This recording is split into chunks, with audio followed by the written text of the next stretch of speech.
Bugün Xəzər balamızın il dönümüdür, 5-ci ildir. Onun evinə gəlmişik, onun evimizin ananın yanına gəlmişik. Anaya başsağlığı verməyə gəlmişik. Bugün 10-2025-ci ildir.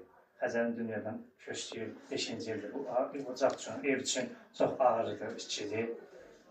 Xəzər ki, övlad olublar evdə. Xəzərdən dünyasını dəyişəndən sonra, şəhid olandan sonra ana-ata təhqir.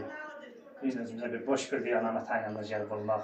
Bugün Xəzərin il dönümündə evimizin işləş eləmək özümüzə bir qürur verdik. Allah Xəzərə rəhmət eləsin, ruh şad olsun. Xəzərin timsalında bütün şəhidlərimizə Allah rəhmət eləsin deyə, ruhlar şad olsun deyə. Sən də qardaşa Allah rəhmət eləsin, sən də qardaşın şəhiddir.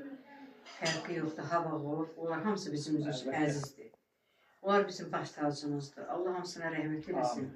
Siz də çox sağ olun, gəlib yanımızda olmuşsunuz.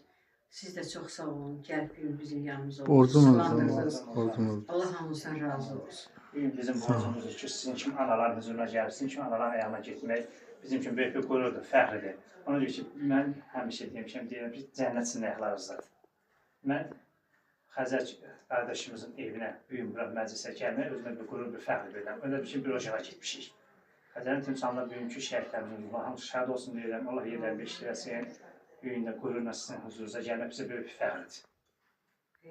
Xəzər çox qonaqpərvərdir, həqiqətən. Amin. Allah səbir versin. O bizim baş tacımızdır. Biz ona fəxr edirik. Niyazla da fəxr edirik. Xəzərlə də fəxr edirik. Onlar ikisi də vətən yolunda bir şəhid oldu, bir də qazi oldu. Allah səbir versin. Bugün Niyaz burada yoxdur. Bakıdadır. İşi ilə bağlı. Ora çağırıblar oradadır. Gedib gələ bilmədi. Şad çalışdı. Gəlib çıxa bilmədi. İcazə olmadı. Gələ bilmədi.